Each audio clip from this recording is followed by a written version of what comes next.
50 years ago today, Dr. Martin Luther King Jr. was awarded the Nobel Peace Prize for leading the nonviolent struggle for civil rights for African Americans.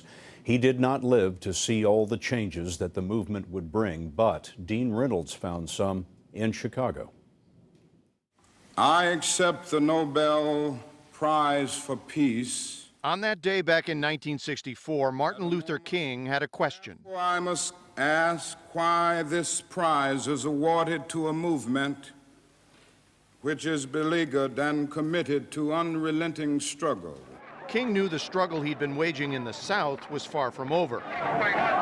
But it was only when he came north to Chicago 2 years later that he saw the full challenge ahead. I have never seen, even in Mississippi and Alabama, mobs as hostile and as hate-filled as I've seen in Chicago. During the March for Open Housing, King was struck in the head by a tossed brick. And so was 16-year-old Roland Radford, who marched at his side. The jeering, the people throwing stuff at us, firecrackers was really rough.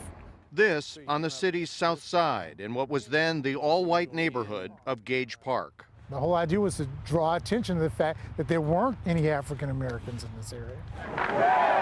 And yet the march that opened the way is largely forgotten, even here. Right. Everybody has Martin Luther King's acceptance speech in front of them. So high school history teacher Victor Harbison has been inviting marchers of the past to talk to students of the present.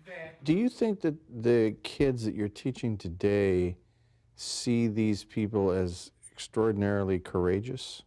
Yeah, I do. I mean, don't you? Katie Marciniak is a sophomore. I always heard about Martin Luther King, but I never really heard about him in my neighborhood. She's heard from Roland Radford and fellow marcher Susan Oppenheimer, who urged students to take up a cause for their country. What will you look back on and say, this is what was happening when I was young, and this is what I did to try to make my little bit of a difference? Do you think you gave the country a nudge?